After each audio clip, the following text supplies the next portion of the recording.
Bonjour à tous, je m'appelle Julie, j'ai 39 ans et je suis venue témoigner aujourd'hui dans l'émission de Mia afin de parler de ma maladie de peau qui sont des angiomes, ce sont des taches de naissance qui recouvrent 70% de mon corps. Je suis ravie Mia que tu m'aies reçue aujourd'hui dans l'émission car ma maladie est encore une maladie trop peu connue dans les médias et je trouve ça chouette que tu m'aies permis de pouvoir sensibiliser les autres à ça.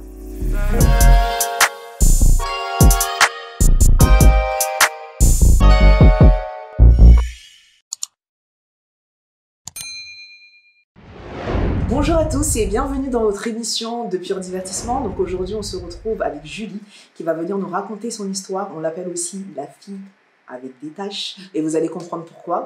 Bonjour Julie. Bonjour Mia, comment tu vas? Très bien. Est-ce que tu es à l'aise? Super, on est bien. On est bien, on Ouais. est confortable. Très bien. Alors on va faire une petite interview ensemble, Ouais. en détente, entre copines. Tu dis ce que tu as envie de dire, Ok, tu es à l'aise et déjà je veux que tu commences par te présenter.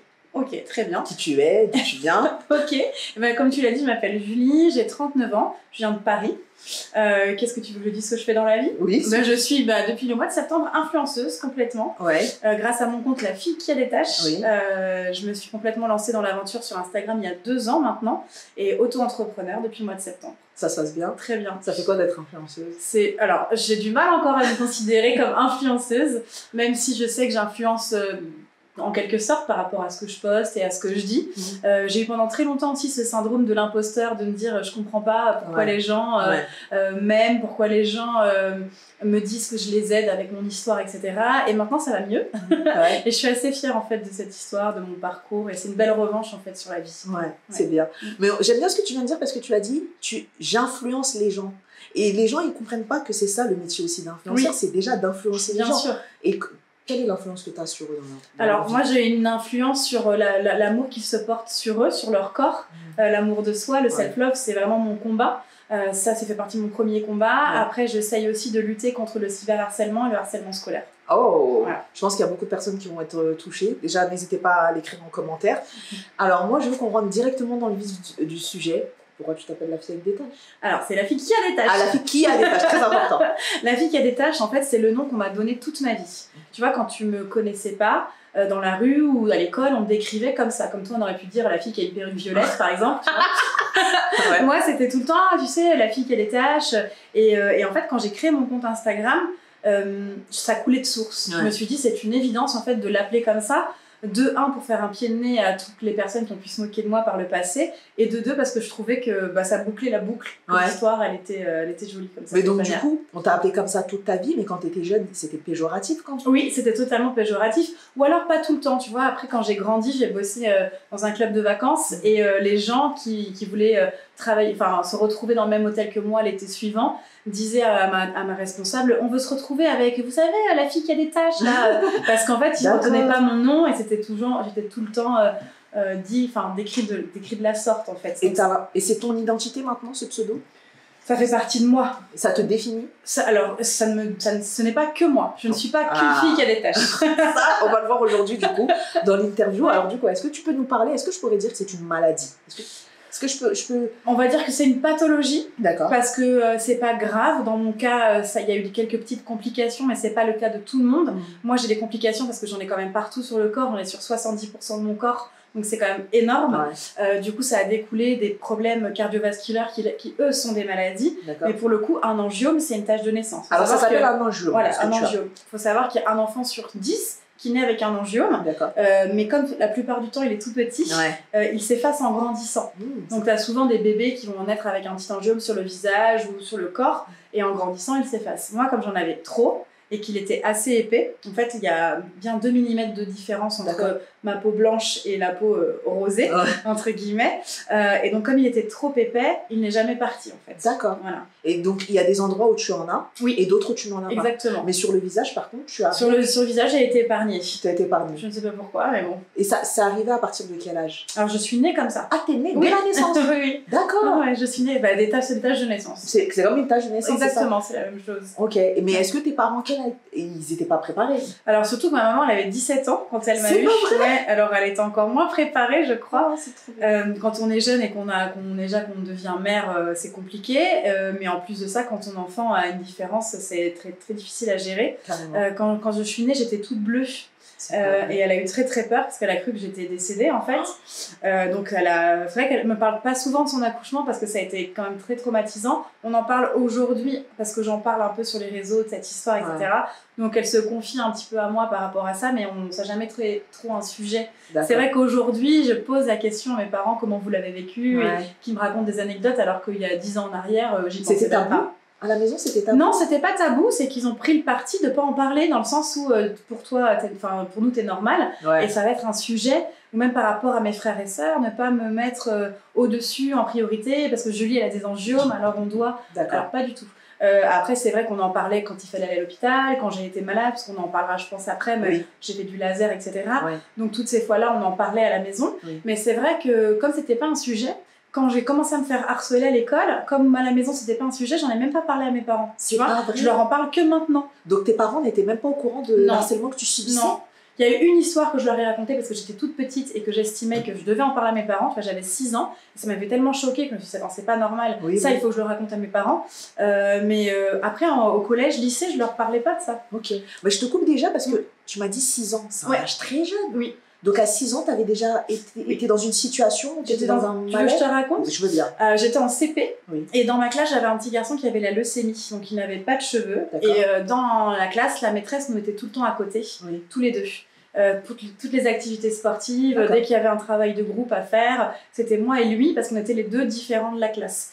Et du coup, je le ressentais comme ça. Et en fait, j'en avais parlé à mes parents en disant « Maman, pourquoi je suis toujours avec le petit garçon qui n'a pas de cheveux? C'est pas normal, etc. » C'est touchant ce que tu dis. Et du coup, ma mère et mon beau-père étaient allés donc, du coup, à la maîtresse et avaient fait un peu un scandale à l'école en disant qu'ils ne savaient pas faire ça. Que pour lui ou pour moi, on n'était pas différents des autres enfants. Bien sûr.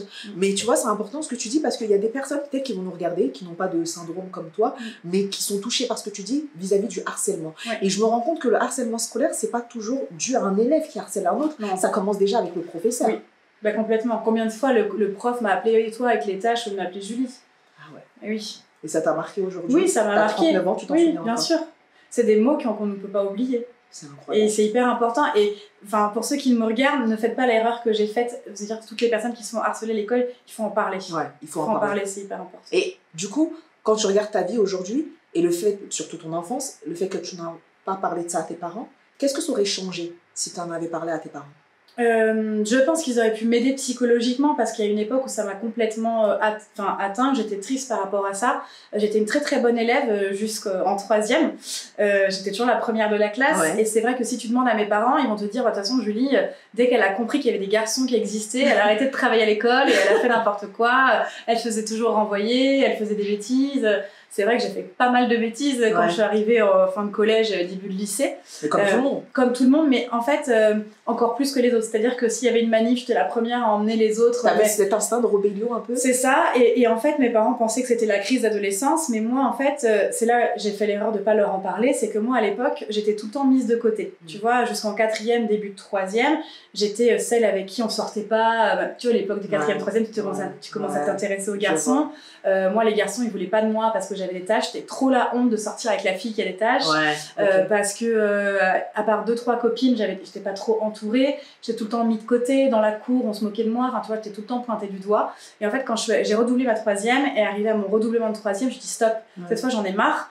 J'en ai marre d'être mise de côté. J'en ai marre d'être la fille qui a des tâches. Je vais devenir Julie et je vais avoir une grande bouche. Et c'est pour ça qu'on va m'aimer, entre guillemets. Et c'est vrai que j'ai complètement changé mon caractère. Voilà, du coup, complètement à l'opposé. Donc, je suis devenue un peu la fille qu'il fallait absolument avoir dans son groupe d'amis parce que j'étais rigolote, parce que je parlais pour les autres. Et du coup, c'était un moyen d'effacer mes angiomes, en fait, si tu veux. Que les gens me connaissent par rapport à ma personnalité et qu'ils arrêtent de s'attarder sur mon physique.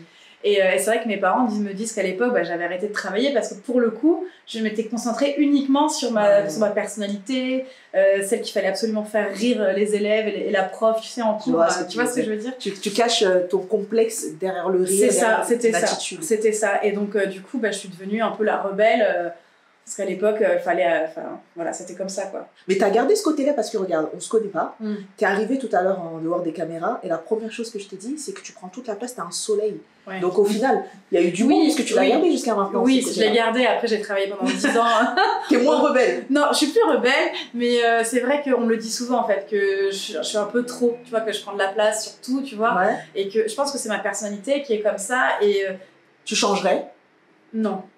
Non, non. Alors ça veut dire que t'es très bien comme ça. Après, ouais, j'ai bossé pendant 10 ans aussi dans les villages vacances et j'étais sur scène tous les soirs. Donc cette facilité aussi à parler de moi, à faire rire les autres, c'est resté quoi. Ouais, c'est vrai. Tu souris tout le temps quand tu racontes l'histoire. Bah oui, il vaut mieux. Même quand tu racontes quelque chose, par exemple, tu parlais de ton enfance, tu m'as dit que c'est quelque chose qui t'a touché, mais t'as toujours un sourire. Oui, parce qu'aujourd'hui c'est guéri. C'est beau. Et que en fait, j'essaie de montrer à travers mon histoire qu'on peut se sortir de tout. Et que si moi j'y suis arrivée, il y a des choses bien plus pires en fait que moi aujourd'hui sur les réseaux sociaux. Je discute avec des filles, avec des garçons qui ont vécu des choses 100 fois plus horribles que moi. Et j'essaye de montrer que si moi je m'accepte telle que je suis, tout le monde peut le faire. Mais est-ce qu'il y a un degré de souffrance? Parce que tu dis bien pire.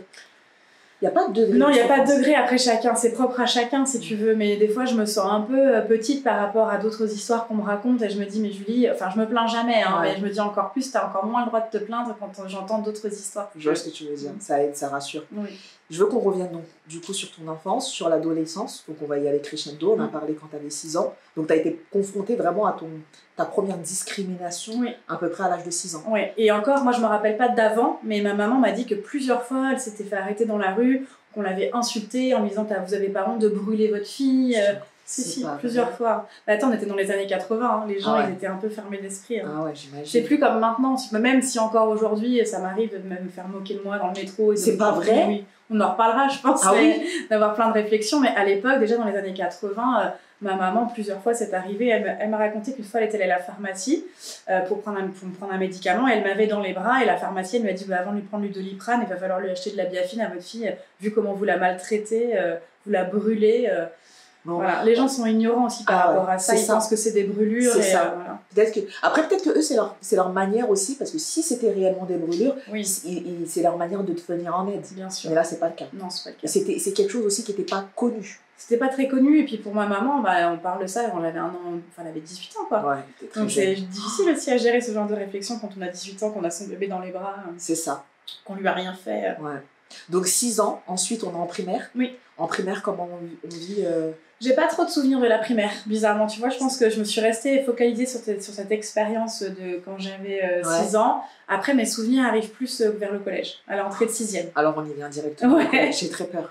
À l'entrée de 6e, en plus, ma maman m'avait acheté une tenue, la petite jupe écossaise. Maman, merci. Pour bien te faire remarquer. Voilà, la chemise blanche, dans une école privée catholique. J'arrive, tout le monde était bien habillé. Puis moi, j'étais là, je sais pas pourquoi j'étais habillée avec des petites ballerines vernies. Alors, déjà, c'était mal barré. Et puis, après, quand on voit mes tâches, forcément. Alors, j'ai quand même de la chance à l'époque d'avoir 2-3 copains, copines intelligents qui s'étaient pas arrêtés là-dessus. Mais on va dire que jusqu'à ce que je change de caractère et que je devienne Julie avec la grande bouche, j'ai été vraiment embêtée, que ça soit donc à la cantine par exemple, on me lançait du ketchup au visage. C'est pas vrai. Si, on m'appelait l'indienne, peau rouge, on dansait autour de moi en faisant les indiens. C'était que des choses comme ça en fait. Parce que d'habitude c'est plus des moqueries, c'est des choses qui sont faites derrière. Non, là c'était frontal. C'était frontal, Wow. C'était compliqué. Et t'as fait tout ton collège quand même. Oui, j'ai fait tout mon collège. Parce qu'il y en a, Non, j'ai fait tout mon collège. Après, ce qui m'a sauvée, entre guillemets, avec mes parents, on déménageait énormément. Oui. Ce qui m'a sauvée l'année de 5e, c'est que c'est là qu'on a commencé à entreprendre le laser, parce que j'étais suivie par plein de professeurs. Alors ça, c'était en 5e? Oui, là, en 5e. Alors le laser, est-ce que tu peux nous expliquer? Alors le laser, c'est une technique pour faire disparaître les angiomes. D'accord. Donc il y a des possibilités de le faire disparaître alors? Alors oui, mais je ne sais pas si vous allez voir à la caméra, mais vous voyez ce petit point blanc là qu'il y a sur ma main? Oui. C'est 1 an et demi de laser. Ce petit point blanc là? Oui. C'est pas vrai? Si, donc c'était pas trop efficace. Et en termes de coût, c'est pris en charge? Non, c'était pas remboursé. En fait, il y avait 4-5 séances remboursées, puis après c'était plus tout remboursé, et à l'époque c'était 10 000 francs la séance. Donc c'était 650 et quelques euros, donc c'est très très cher. Et t'en as sur tout le corps? Oui. Et tu dois faire tout le corps au laser? En fait, avec mes parents, on s'était dit on fait d'abord les mains, les bras. Oui. Ce qui est visible. Voir comment ça fonctionne. Et puis finalement, comme c'était pas remboursé, on a vite arrêté. Puis c'était très très douloureux. C'est ce que j'allais à l'époque, j'habitais à Nantes et on allait à Tours, donc on était pris en charge. On avait une ambulance avec ma mère, on partait. Donc je ratais le lundi et le mardi d'école. D'accord. Donc c'était assez compliqué. Donc c'est pour ça aussi qu'on a décidé d'arrêter, parce que 1, c'était pas efficace. 2, c'était trop cher. Et puis 3, c'était trop loin, ça me faisait manquer d'école, etc. 1 an et demi. Oui, puis en plus, j'étais un peu un cas d'école, si tu veux, parce qu'en France, à l'époque, on n'était que 7 sans avoir autant que moi. Et donc, du coup, dès qu'il y avait une nouvelle technique, les médecins m'appelaient, j'ai eu le droit à tout, on va vous greffer les fesses de votre maman sur les bras. C'est pas vrai. Si, il y a un médecin qui a proposé à ma mère le fond de teint. Ma mère, elle l'a regardé, elle lui a dit, mais vous pensez quoi? Que tous les matins, je lui dis, elle va se... Du fond de teint, pourquoi? Non. Pour cacher. Parce qu'en fait, l'idée de base, c'était cacher, quoi.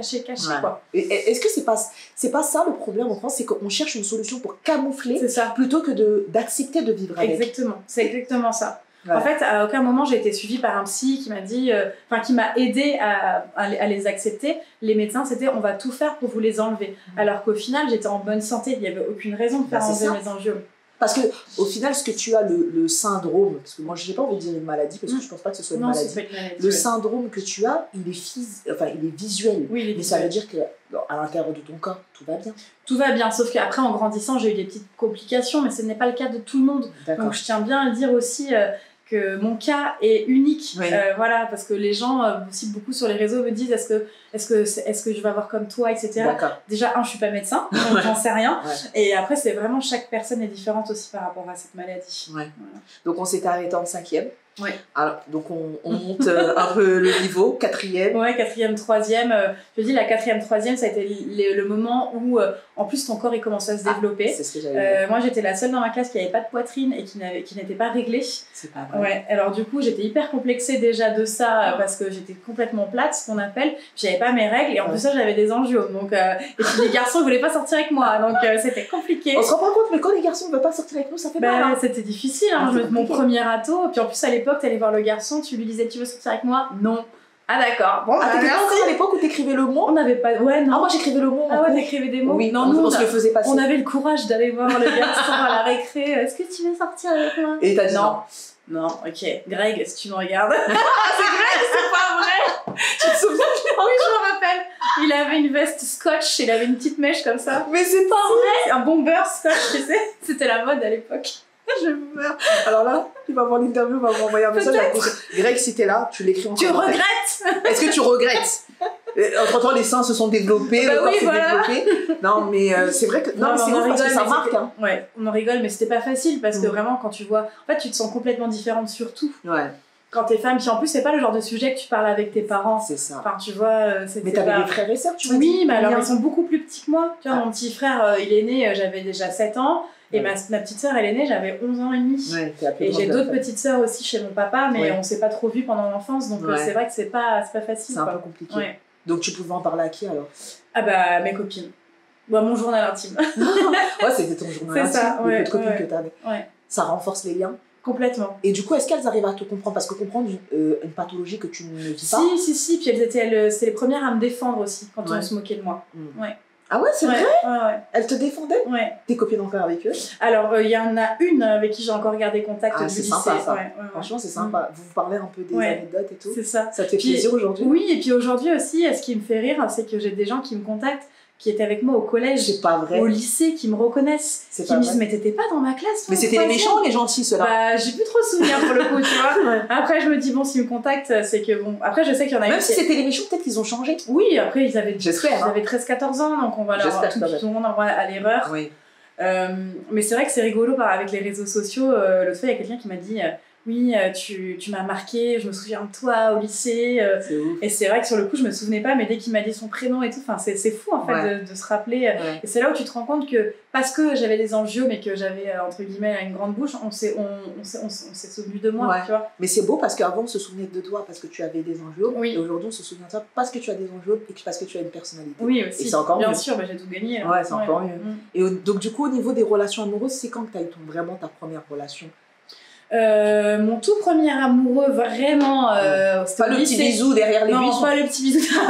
Puis nous, c'était derrière la gare. Il n'y avait pas de bisou. Non, mon tout premier amoureux, c'était. Enfin, moi j'étais au lycée, vraiment. Et lui, il était déjà grand, enfin, tu vois, grand dans le sens où il avait une voiture, il était pompier. C'était déjà trop pour moi. Il avait 24 ans, quoi. Ouais. Moi j'avais 18 ans, il avait 24 ans. Ouais, à l'époque, donc c'était cool parce qu'il venait me chercher au lycée avec la voiture. Moi j'étais là, vous avez vu, mon mec. On a des tâches, mais on a une voiture, hein. Il est pompier. et voilà, mais c'est vrai que, tu vois, avant de venir hier, j'en ai parlé avec une personne qui a énormément compté pour moi et je lui ai posé la question. est-ce que mes angiomes t'ont déjà posé un problème? Et il m'a dit, mais je les ai jamais vus tes angiomes. Et en fait, je pense que les hommes que j'ai aimés et qui m'ont aimé en retour, ce sont des personnes qui ne se sont jamais attardées sur mes tâches. Tu vois? Mais est-ce que dans les débuts de relation, plus maintenant, parce qu'on le sent, je pense que vous l'avez tous compris, t'es une femme accomplie, mais dans les débuts, est-ce que c'était le moment où quand tu te mets en couple et que tu dois parler de ce que tu as, est-ce que c'était quelque chose de gênant? Alors, ce qui était gênant, c'est à partir du moment où tu rentres dans la chambre et que tu dois te déshabiller. Avant, non, parce que si tu veux, je me dis que si le mec il vient vers moi, enfin, s'il l'a pas vu, c'est qu'il veut vraiment qu'il aille s'acheter des lunettes. Parce que, enfin, on les voit, mes angiomes, même si la plupart des garçons m'ont dit, mais non, tu sais qu'il y a même une fois, il y a un garçon, quand je me suis déshabillée, m'a dit, mais t'as quoi? J'ai dit, mais tu l'avais pas vu? Il m'a dit, non, j'avais pas fait attention. Ils ont pas le sens du détail, les non, hommes, ça c'est clair. Ça c'est clair. Mais c'est vrai que pendant très longtemps, par exemple, je faisais l'amour caché dans le noir, sous les draps, parce que je me disais, quand le garçon il va voir mes taches partout sur mon corps, ça va pas lui plaire. Donc ça a été très difficile. Et ça, j'en parle pas depuis longtemps, parce que je trouvais que ça avait pas lieu d'être, mais en fait, je me rends compte que dans l'acceptation de soi, c'est hyper important aussi de parler de sexualité. Et c'est vrai qu'à ce moment-là, je me cachais Vraiment, je me cachais. Et en fait, j'ai rencontré quelqu'un en République dominicaine. Dans mes voyages, j'ai eu la chance de vivre en République dominicaine. Et en fait, cette personne-là m'a vraiment élevée, m'a vraiment appris à m'aimer. Et à chaque fois, il allumait la lumière, à chaque fois, il levait les draps. Ouais, vraiment. Et ça m'a vraiment aidé dans l'acceptation de moi, en fait. Et maintenant, aujourd'hui, il n'y a plus de problème. Il n'y a plus de problème. Il n'y a plus de problème. Et quand les garçons, tu vois, quand je fais des rencarts ou des choses comme ça, ont tendance à regarder un peu de travers, je sais que ça va bloquer. Donc tout de suite, Mais tu sens qu'il y a encore des regards, même avec les hommes? Oui. Bah, quand on avait encore la possibilité de faire des rencarts, quand on n'était pas confinés, il y a encore pas très longtemps, il y a 1 an et demi, je fais un rencard avec un garçon que je rencontre sur Tinder. Et en fait, il arrêtait pas de regarder mes angiomes tout le long du verre, on était en train de boire un verre. On est malaise. Et à un moment, il me dit, je vais boire un verre, et il est parti. C'est pas vrai. Si tu me regardes. Non, il est parti du rendez-vous. Il est jamais revenu, et en fait, il m'a envoyé un texto, il m'a dit, désolé, les tâches, je peux pas. Waouh. Ouais. Pourtant, enfin, tu vois, sur les réseaux sociaux et puis sur les sites de rencontres, tu mets des photos de moi, je les cache pas, mes angiomes. Donc tu les vois, en théorie. Moi, c'est ce que je te disais tout à l'heure, je trouvais que sur les réseaux sociaux ou même dans les médias, on voit un peu plus des personnes avec des tâches, effectivement, mais on en voit beaucoup quand c'est pour faire la promotion d'une marque, mais pas quand c'est pour parler d'acceptation de soi et de dire je suis une personne à part entière comme toi tu le dis. C'est pour ça que ton message il est beau, il est fort. Et ce qui est bien, c'est que tu n'en parles pas avec tristesse, tu en parles avec le sourire tout jamais. Après, parfois ça m'arrive d'être triste. Et bien ça, sûr, je le dis aussi, tu vois. Faut vraiment être totalement transparent, dire tout le temps la vérité. Quand ça mais même quand on est accompli, on a des moments où on n'est pas bien encore. Je le dis tout le temps, c'est pas parce que je m'aime qu'il y a des jours que je me trouve belle tous les jours. Hein, tu vois, par exemple, pour l'anecdote, je suis totalement d'accord avec mon corps, mais dès que j'ai un ongle de travers, dès que j'ai mon sourcil qui est pas bien fait ou dès que j'ai un cheveu blanc, je me sens horrible. C'est normal. Alors que... c'est le côté féminin, ça. Oui, voilà, mais tu vois, alors que j'accepte mes rondeurs, j'accepte mes angiomes, mais des fois, Julie, on me dit, mais arrête, c'est bon, t'as un sourcil qui est de travers, c'est pas grave, tu vois. Donc oui, je le dis, c'est pas parce que j'aime mon corps qu'il y a des jours où que je me trouve tous les jours en bombe, quoi. Il y a des jours où je me regarde dans la glace et je suis là... J'ai beau avoir marqué tu es belle sur tous les miroirs, des fois ça marche pas. Ouais, c'est vrai. Mais du coup, comment tu as décidé de venir sur les réseaux sociaux? En fait, c'était il y a 2 ans et demi, enfin un peu plus maintenant, c'était en juillet, j'étais avec des amis en vacances et on parlait de ça. On en parle, faut savoir que ce soit mes amis ou ma famille, c'est vraiment pas un sujet, c'est très rare quand on en parle. Donc c'est pour ça que quand je me suis mise sur les réseaux, la plupart m'ont dit mais tu vas raconter quoi en fait? Parce que pour nous, il n'y a pas de problème avec ça. Et en fait, on en discutait et j'ai un de mes amis qui me dit est-ce que tu as déjà rencontré des gens qui avaient des angiomes? Et je lui dis non. Quand j'étais toute petite à l'hôpital, si j'ai croisé, mais t'as pas une discussion d'adulte comme tu peux avoir aujourd'hui. Et je me suis dit, tiens, ça peut être intéressant de mettre sur Instagram et avec le hashtag angiome, si d'autres gens se recherchent, on va pouvoir échanger. Donc le but principal et le but premier de mon compte Instagram, c'était ça. Donc j'ai mis une photo, j'ai raconté mon histoire. Et j'ai attendu que ça se fasse. Ah, ça a totalement changé maintenant. Ah, complètement. Mais c'est vrai que pendant 1 an, j'avais 200-300 abonnés, qui étaient donc 80% la famille et les potes, et après des personnes qui avaient vu mon compte et qui trouvaient ça sympa. Et déjà, je trouvais que c'était énorme, 300 personnes qui me suivent. C'est ce que j'allais dire. Voilà, je trouvais que c'était fou, incroyable. Et puis en fait, un jour, j'ai été repartagée par un compte qui s'appelle On veut du vrai. Je ne sais pas si tu connais, c'est 12 février. On va l'identifier juste en bas. C'est 12 février qui tient ce compte, qui est une grande brûlée, et Louise My Better Self. En fait, elles ont fait un compte on veut du vrai pour dénoncer un peu les dictates de la beauté. Ah, sympa. Et de se dire, bah voilà, sur Instagram, surtout sur Insta, quel que soit ton corps, ton physique, t'as le droit et t'as le droit de te mettre sans maquillage, etc. Et donc j'avais fait une photo, elles m'ont repost et je suis passée de 300 à 1000 abonnés en une journée. Oh. Voilà. Alors là, du coup, tout le monde va aller leur demander des placements de produits, etc. Là, tu nous as mis dans un truc, là, t'es pas prête, là. Et du coup, on veut du vrai, ça a fait que j'ai eu, forcément, quand tu passes de 300 à 1000 abonnés, ça fait déjà, et c'est encore plus énorme. Et là, j'ai eu une vague, en fait, de cyberharcèlement. C'est-à-dire que, en fait, dès que tu as un peu de visibilité, tu dois le savoir, t'attires pas que du positif. Et forcément, il y a 2 ans et demi, on parlait un peu de body positif, mais on n'en parlait pas comme on en parle aujourd'hui. Et en fait, une nana qui débarque avec ses rondeurs et ses taches, pour les haters, j'avais pas ma place. Ah oui. Et donc, je me suis vraiment fait insulter pendant... Et tu t'y attendais pas, t'étais pas prête? Non, pas du tout. Et en fait, ça a duré pendant 2 semaines. Ah ouais, voilà. Non-stop. Non-stop, à tel point que un jour, j'ai fait une story en disant stop, moi, j'ai pas créé un compte Instagram pour me faire insulter. Ah ouais. Je mets en pause, on verra ce qui se passe. Est-ce que ça t'a pas fait un petit rappel? Si, complètement. De ton enfance? Et puis ça m'a rendu triste, j'en ai pleuré et puis il était hors de question que je pleure par rapport à ça. Tu sais, tu mets longtemps à comprendre que les gens qui t'insultent, qui sont derrière un écran, c'est parce qu'eux ils sont pas bien. Exactement. Et que tu leur envoies une image d'eux-mêmes qui n'acceptent pas. Exactement. Mais ça, j'ai mis longtemps à l'entendre. Ouais. Au début, je comprenais pas, en fait, ça me rendait triste. Et j'ai arrêté pendant 2 semaines, j'ai fait une pause. Et puis je suis revenue. Et en fait, ma story, elle avait fait un peu le tour. Et quand je suis revenue, j'avais énormément de messages. Et j'avais que des messages positifs de gens qui me disaient « Mais Julie, tu ne me rends pas compte à quel point tu m'aides au quotidien, tu ne peux pas arrêter. » Et donc, en fait, de voir les messages d'amour, j'ai continué. J'ai fait une photo pour dénoncer du cyberharcèlement. Je me suis mis nue avec toutes les insultes que j'avais reçues, je les ai notées sur mon corps. Et en fait, cette photo, elle a buzzé, alors que de base, c'était vraiment pas le but. Ah, sympa! Mais elle a buzzé, j'ai été repartagée par des comptes, des très très très gros comptes. Et en gros, pareil, en une journée, je suis passée de 2000 à 13 000 abonnés. Waouh! Et après, c'était le début de... Et ça t'a pas fait peur? Si, surtout à Paris, quand on commence à te reconnaître dans la rue, etc. Ah, tu te reconnais et tout? Ouais, oui, hier, avant-hier, j'ai fait des photos avec des abonnés. Ça, c'est fou, quoi. C'est sympa. Ouais, c'est sympa. Oui, mais ça, c'est la partie positive. Oui, c'est la partie positive. Et puis, après, tu commences à être contacté par des médias. Première interview, deuxième interview. Quand Combini te contacte, tu fais... Et puis après, des marques. Maintenant, j'ai un agent. Enfin, tu vois, c'est quand même fou, quoi. Tu te dis quand même... Carrément. Ouais. Et là, on est officiellement influenceuse depuis 7 ans. Maintenant, ouais, je suis auto-entrepreneur parce que le travail que j'avais, ça me prenait trop de temps de faire les deux. J'avais plus de vie. Je cumulais et mon emploi et les events parce qu'à l'époque, on pouvait encore aller à des events. C'est ça. Des events, des tournages. Puis il fallait alimenter le compte. Donc il fallait faire des photos, il fallait trouver des photographes. Donc c'était énormément de travail. Et puis quand on a commencé à me proposer des contrats, et puis avec même des projets que j'aurais jamais cru qu'on me propose, je me suis dit, bon, allez, laisse-toi 1 an, puis tu verras bien ce que ça donne, quoi. Et maintenant? Bah là, ça fait depuis le mois de septembre, en fait. T'as pas eu trop le temps de profiter? Non, j'ai pas eu trop le temps. J'ai pas eu trop le temps. Mais ça me permet de faire des super rencontres, c'est génial. Ouais. Franchement, c'est sympa. Ouais. Et qu'est-ce que ça a changé, en fait, pour toi de te dire, maintenant, je suis influenceuse? Parce qu'en fait, tu étais déjà influenceuse, mais tu ne mettais pas vraiment le mot influenceuse sur ce que tu faisais. Tu considérais pas vraiment ça comme un métier. Oui, parce que de base, je partageais des photos pour raconter mon histoire. Aujourd'hui, je suis rémunérée par des marques, je fais des shootings en tant que mannequin grande taille, je suis contactée parce que j'ai des angiomes pour faire des campagnes publicitaires, etc. Et je trouve que c'est une belle revanche sur la vie, sur tout ce qui s'est passé. Ouais, influenceuse, oui, mais je me considère pas comme l'influenceuse, entre guillemets, qui passe son temps à Dubaï avec ses sacs Chanel. Le problème, c'est qu'en France, quand on dit influenceuse, ça reste hyper péjoratif. C'est ça. Et aujourd'hui, j'ai plein de projets qui font que... Alors, on peut pas vivre que d'Instagram, mais j'ai plein de projets à côté. Tu vois, mon idée, c'est de faire ce qu'on a appelé le Tâche Tour, parce que ce que je n'ai pas dit, mais c'est que mes abonnés m'appellent les Tâche.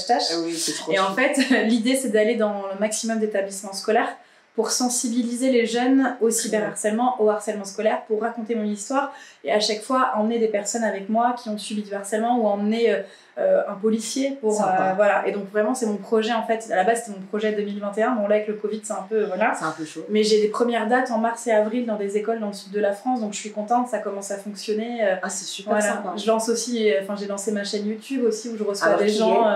Ça s'appelle TâcheTube, tout est tâche avec moi. On va l'écrire juste ici. Il faut aller s'abonner absolument. Voilà. J'ai lancé une émission qui s'appelle Attachante Rencontre et en fait je rencontre des gens. Enfin, je fais venir chez moi des gens que j'ai rencontrés sur les réseaux et qui m'inspirent. Chez toi, à domicile? Ouais, chez moi. Ouais. Ah oui, tu leur fais vraiment confiance. On boit un café. Bah oui, mais après, c'est que des gens que j'ai déjà rencontrés au moins une fois. Ok. Et donc, c'est parce que c'est des gens qui m'inspirent. T'es très conviviale. Oui, je suis très comme ça. Ah oui. Ouais, j'aime bien. C'est bien. Ouais. Ouais. Mais du coup, là, qu'est-ce que tu veux faire là tout de suite dans les médias de tes réseaux? Et bien, parce qu'avec le Covid, tu es un peu bloqué pour faire tes projets à l'heure actuelle. Qu'est-ce que tu fais actuellement? Là, ça me permet. Alors, je suis en train de travailler sur un projet dont je n'ai pas le droit de parler pour l'instant, malheureusement. C'est secret. On n'a pas l'exclusivité, non? Non, j'ai pas le droit. Malgré j'ai mis la peau violette qui va avec les taches. Non. On va dire que je suis en train d'écrire. Voilà, okay. Ça donne un petit indice. Mais voilà, je suis en train d'écrire un projet. Je suis en train de travailler avec une marque aussi pour une potentielle collab. Donc, Instagram, ça reste une vitrine. Et puis, je suis en train de préparer montage tâche tour. Après, j'en sais pas de quoi la vie sera faite demain. Peut-être qu'on va me proposer de faire une émission de télé. J'en sais rien. Je sais pas. On sait pas. Puis si ça s'arrête demain, c'est pas grave non plus. C'est ce que j'allais te demander. Il faut pas trop s'attacher. Non. J'attends pas grand-chose en fait. Disons que je prends chaque jour ce qu'on me propose. Chaque jour, j'hallucine sur les choses qu'on me propose. Enfin, quand tu vois, je reçois des colis. Je suis toujours surprise en fait. Parce que t'as encore les pieds sur terre. Oui, voilà, c'est ça. Enfin, même quand on me contacte comme toi aujourd'hui, je suis là, waouh. Enfin, tu vois, ça reste toujours. Voilà. Après, les gens ils me disent merci de répondre, ça c'est hyper important. Je réponds à tout le monde. Je discute avec d'autres personnes influenceuses qui me disent moi j'ai pas le temps. Mais je dis moi je le prends le temps. Même s'il faut que je me couche à 3-4 heures du matin, je réponds à tous mes abonnés qui m'écrivent en message privé parce que j'estime que si j'en suis là aujourd'hui, c'est grâce aussi aux gens qui me suivent. Tu vois. Ok, on arrive bientôt à la fin de notre interview. J'ai l'impression que ça passé vite.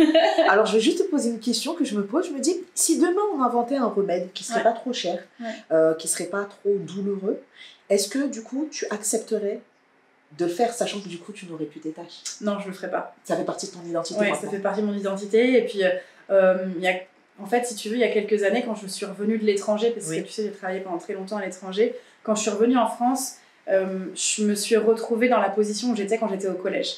C'est-à-dire que pendant des années, à l'étranger, parce que nous, on n'a pas parlé, mais en France, on a quand même un gros problème avec l'acceptation des différences. C'est ça. Et quand j'étais à l'étranger, jamais j'ai eu une réflexion négative en fait, sur mes tâches. Quand je suis arrivée à Paris, on me prenait en photo dans le métro, on se moquait de moi, on me pointait du doigt. Et là, je me suis dit, puisque ça va être comme ça ma vie, autant les faire enlever. Donc j'avais pris contact avec un dermato, puisque en 20 ans, le laser avait évolué, le viseur était plus gros. Donc je m'étais dit, ça va peut-être partir plus vite que dans les années 80. Et puis le médecin m'avait dit non, il y en a au moins pour 2 ou 3 ans de traitement. Donc j'avais dit stop, on va apprendre à vivre avec. Puis quand j'avais dit à mes frères et sœurs que j'avais l'intention de les enlever, il m'a dit mais si tu les enlèves, t'es plus ma sœur. Tu seras plus nous, quoi. Ils seraient totalement perturbés. Ça fait partie de ton identité, clairement. Exactement. Donc là, j'ai dans l'idée de faire un tournage où on va me maquiller tout le corps pour les cacher. Juste pour voir une fois dans ma vie ce que ça ferait parce que du coup, tu les as jamais cachés. Non, jamais. En fait, bien plus, quand on maquille le corps, on les met en avant, tu vois, avec des paillettes, etc. Mais j'ai eu l'idée il n'y a pas très longtemps grâce à un ami qui m'a dit ça serait bien que tu fasses ça en fait. Et donc là, on va faire ça dans pas très longtemps. Sympa. Pour voir un peu la réaction que ça ferait. Mais je pense que ça sera très très très perturbant. Mais en tout cas, pour répondre à ta question, non, aujourd'hui, mes angios, je les aime. Je n'aurais pas cette personnalité-là si je n'avais pas eu mes angios. Puis je serais pas en train de vivre un rêve, rencontrer des gens que je suivais sur Insta et qui sont devenus mes amis, par exemple, tu vois. Des gens qui sont connus et que j'admirais, qui viennent aujourd'hui à la maison boire des cafés. Enfin, tu vois, c'est quand même incroyable. Et donc voilà, merci la vie pour ça. Et merci ma communauté aussi qui me fait vivre. Mais du coup, c'est pas héréditaire, alors on remercie qui alors? On remercie ce petit gène qui a muté dans le ventre de maman et qui a fait que je sois née avec des angios. Super. Voilà. En tout cas, merci Julie. Merci Mia. Tu m'as touchée avec le sourire. Merci. C'est mieux que de me toucher avec les larmes. Oui, j'aime pas faire pleurer les gens. Alors, je vais te demander de regarder la caméra qui est en face de toi et de parler à une personne qui serait dans une situation de mal-être. Pas forcément physique, ça peut être un mal-être mental aussi. Quel conseil tu pourrais lui donner toi à ton niveau? Qu'est-ce que tu pourrais lui dire pour améliorer ou pour sortir de ce mal-être? Je lui dirais que premièrement, c'est hyper important de bien s'entourer. Puisque quand on est bien entouré, ça nous aide à nous accepter, que ce soit physiquement ou mentalement, de ne pas hésiter à en parler autour de toi, de ne pas garder ça pour toi, et de ne pas oublier que tu es belle à l'intérieur ou beau, belle et beau, enfin voilà, je ne sais pas à qui je m'adresse, mais en tout cas que tu es quelqu'un de beau, et que c'est hyper important, que le chemin va être long avant de t'aimer, mais que tu vas y arriver. Si je suis arrivée, tu y arriveras aussi. Merci à toi Julie. Merci et je vais te serrer la main, mais juste pour avoir la chance de toucher magnifique tâche. Merci à toi. Merci.